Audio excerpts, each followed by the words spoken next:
જય દ્વારકાધીશ મિત્રો, મારી માતાએ મને 5,000 રૂપિયામાં એક એકલા વૃદ્ધને વેચી દીધી.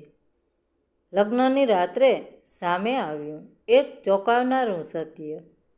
મારું નામ અંજલિ છે અને હું 20 વર્ષની છું. મારું વતન બિહાર રાજ્યનું એક નાનકડું ગામ છે, જ્યાં જમીન વેરાન છે અને ગરીબી ઉનાળાના આકરા તડકાની જેમ લોકો સાથે ચોંટેલી રહે છે. મારા પિતાનું કામ દરમિયાન એક અકસ્માતમાં અકાળે અવસાન થયું હતું. ત્યારબાદ મારી માતાએ ખેતરોમાં મજૂરી કરીને અને ગામ લોકોના કપડાં સીવીને એકલે હાથે મારી 3 બહેનો અને મને ઉછેર્યા. પરંતુ ગરીબી દેવા કરજ જેટલી ડરામણી નથી હોતી. જેમ જેમ મારા 2 નાના ભાઈ બહેનોની દવા અને ટ્યુશન માટે દેવું વધતું ગયું, તેમ તેમ મારી માતાનું વજન ચિંતામાં ઘટતું ગયું. કેટલીક રાત્રે મેં તેમને વરંડામાં બેસીને ચૂપચાપ રડતા સાંભળ્યા છે. એક દિવસ ગામની એક આધેડ વયની સ્ત્રી અમારા ઘરે આવી. તેણે કહ્યું કે નજીકના શહેર ગયામાં એક એકલા વૃદ્ધ માણસ રહે છે, જેમની ન તો પત્ની છે અને ન તો બાળકો. તેમને કોઈ એવી વ્યક્તિની જરૂર છે જે તેમની સાથે રહે અને તેમની સંભાળ રાખે. જો હું આ લગ્ન માટે સંમત થાઉં તો તે મારી માતાને 5,000 રૂપિયા આપશે. શહેરમાં રહેતા લોકો માટે આ રકમ નાની હતી, પરંતુ તે સમયે મારા પરિવાર માટે લેણદારોથી બચવા માટે આટલી રકમ પૂરતી હતી. હું શસ્તબંધ થઈ ગઈ. હું ચીસો પાડી એટલી રડી કે મારો અવાજ બેસી ગયો. મને વિશ્વાસ નહોતો થતો કે મારી માતા આ વાત માટે માની ગઈ છે. મારા મનમાં હું એક દીકરી નહીં, પણ પૈસા માટે વેચતી કોઈ વસ્તુ હતી. મને મારી સામે માત્ર અંધકાર જ દેખાઈ રહ્યો હતો. પરંતુ પછી મેં મારી માતા સામે જોયું. તેમના હાથ ધ્રુજી રહ્યા હતા. તેમની આંખો લાલ અને સૂજેલી હતી, પણ તેમણે મારી સાથે નજર મિલાવવાનું ટાળ્યું. તેમનામાં મારી સામે રડવાની પણ હિંમત નહોતી. તે ક્ષણે મારામાં તેનાથી નારાજ થવાની હિંમત નહોતી. મેં ગુસ્સાનો ભારે બોજ ઉઠાવીને હા પાડી દીધી. લગ્ન ઝડપથી, સાદગીથી અને સાવ નિરીસ્ત રીતે થઈ ગયા. લોકો અંદરો અંદર વાતો કરતા હતા કે હું નસીબદાર છું કે મારી પાસે આધાર રાખવા માટે કોઈ છે. પરંતુ માત્ર હું જ જાણતી હતી કે તે ક્ષણે મારું હૃદય કેટલું ઉદાસ હતું. તે મિસ્ટર રાજીવ મારાથી ઉંમરમાં ઘણા દાયકા મોટા હતા. તેમના અડધાથી વધુ વાળ સફેદ થઈ ગયા હતા. તેમની પીઠ થોડી ઝૂકેલી હતી અને તેમનો ચહેરો કરચલીઓથી ભરેલો હતો. મને લાગ્યું કે હવેથી મારું જીવન એક બંધ ઓરડા જેવું હશે. કોઈ પ્રેમ નહીં, કોઈ આશા નહીં. અમારી લગ્નની રાત્રે હું ધ્રુજતા પગે રૂમમાં દાખલ થઈ. પરંતુ પહેલી વસ્તુ જેણે મને અટકાવવા પર મજબૂર કરી તે હતી રૂમમાં દાખલ થતાં જ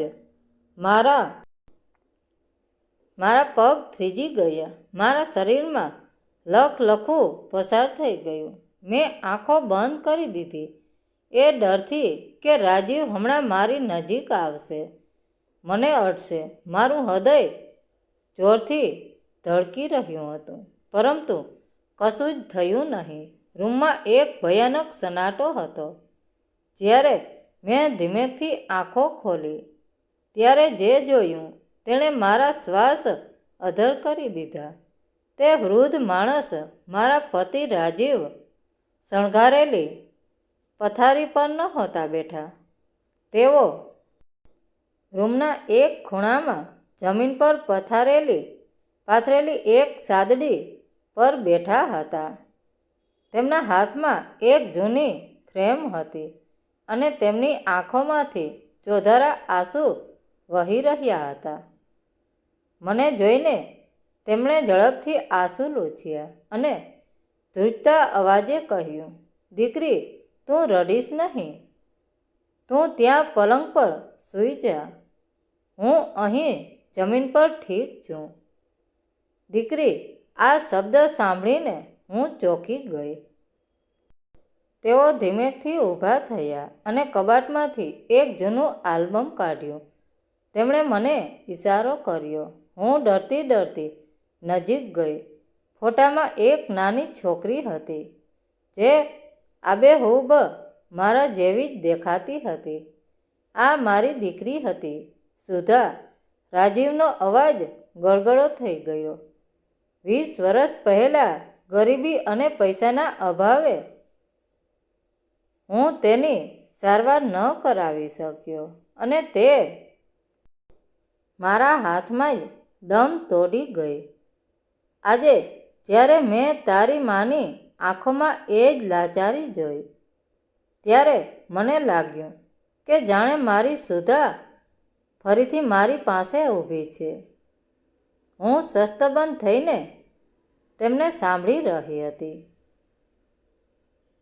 તેમણે આગળ કહ્યું, અંજલિ, મેં તારી માને 5000 રૂપિયા તને ખરીદવા માટે નથી આપ્યા, પણ તને બચાવવા માટે આપ્યા છે.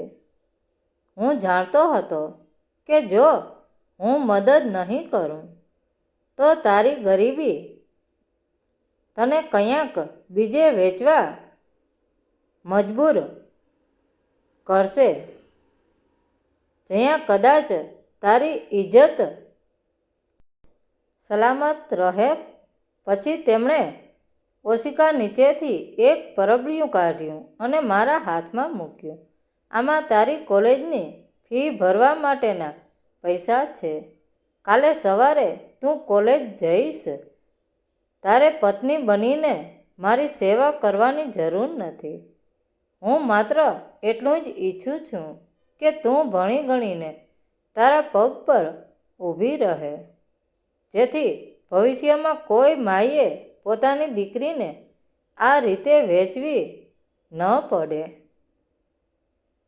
મારા હાથમાંથી પરબડિયું પડી ગયું. હું ત્યાં જ ફસડાઈ પડી અને તેમના પગ પકડીને ધ્રુસકે ધ્રુસકે રડી પડી. હું જેને રાક્ષસ સમજતી હતી તે તો દૂધ જ નીકળ્યો. જેને હું મારી બરબાદી માનતી હતી તે મારા જીવનનો ઉદ્દરક બન્યો હતો. તે રાત્રે અમારી વચ્ચે કોઈ શારીરિક સંબંધ ન બંધાયો, પણ એક પિતા અને પુત્રીનો પવિત્ર સંબંધ બંધાઈ ગયો. સવારે જ્યારે હું ઉઠી ત્યારે રાજીવ ચા બનાવી રહ્યા હતા. તેમણે મને જોઈને શ્રીમત કર્યું, એવું જ શ્રીમત જે મારા પિતા કરતા હતા. દુનિયા માટે હું એક વેચાયેલી સ્ત્રી હતી, પણ એ 4 દિવાલોની વચ્ચે હું એક સુરક્ષિત દીકરી હતી. શીખ, ક્યારેક આપણે જેને અંત સમજીએ છીએ તે ઈશ્વરે લખેલી એક નવી અને સુંદર શરૂઆત પણ હોઈ શકે છે. માણસની ઓળખ તેની ઉંમર કે કરચલીઓથી નહીં, પણ તેના હૃદયથી થાય છે. મિત્રો, વાર્તા કેવી લાગી? સારી લાગી હોય તો કોમેન્ટ કરીને જરૂર જણાવજો. ધન્યવાદ મિત્રો. રાધે રાધે. જય દ્વારકાધીશ.